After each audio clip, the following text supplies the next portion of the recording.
மாநில அளவுல பளுதூக்கும் போட்டியில முதல் முயற்சியிலேயே 5வது இடத்தை பிடிச்சு strong man of south Indian 2024க்கான பட்டத்தை பெற்றிருக்காங்க கோவையை சேர்ந்த கிட்டம்மாள் பாட்டி. இந்த பாட்டியோட வயசை கேட்டா நீங்களே ஷாக் ஆயிருவீங்க. 82 வயசாகுதான் இந்த பாட்டிக்கு. சுகரா பிரஷர் எனக்கு எதுவும் இல்லைங்க.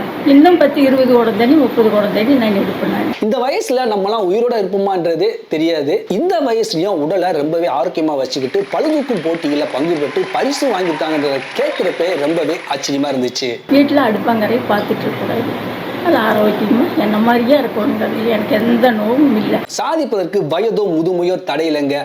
ஆர்வமும் முயற்சியும் தன்னம்பிக்கையும் இருந்தா போதும் இந்த உலகத்துல எதை வேணாம் சாதிக்கலாம் அப்படிங்கிறதுக்கு இந்த கிட்டம்மாள் பாட்டி நம்மளுக்கெல்லாம் ஒரு முன் உதாரணமா இருக்காங்க.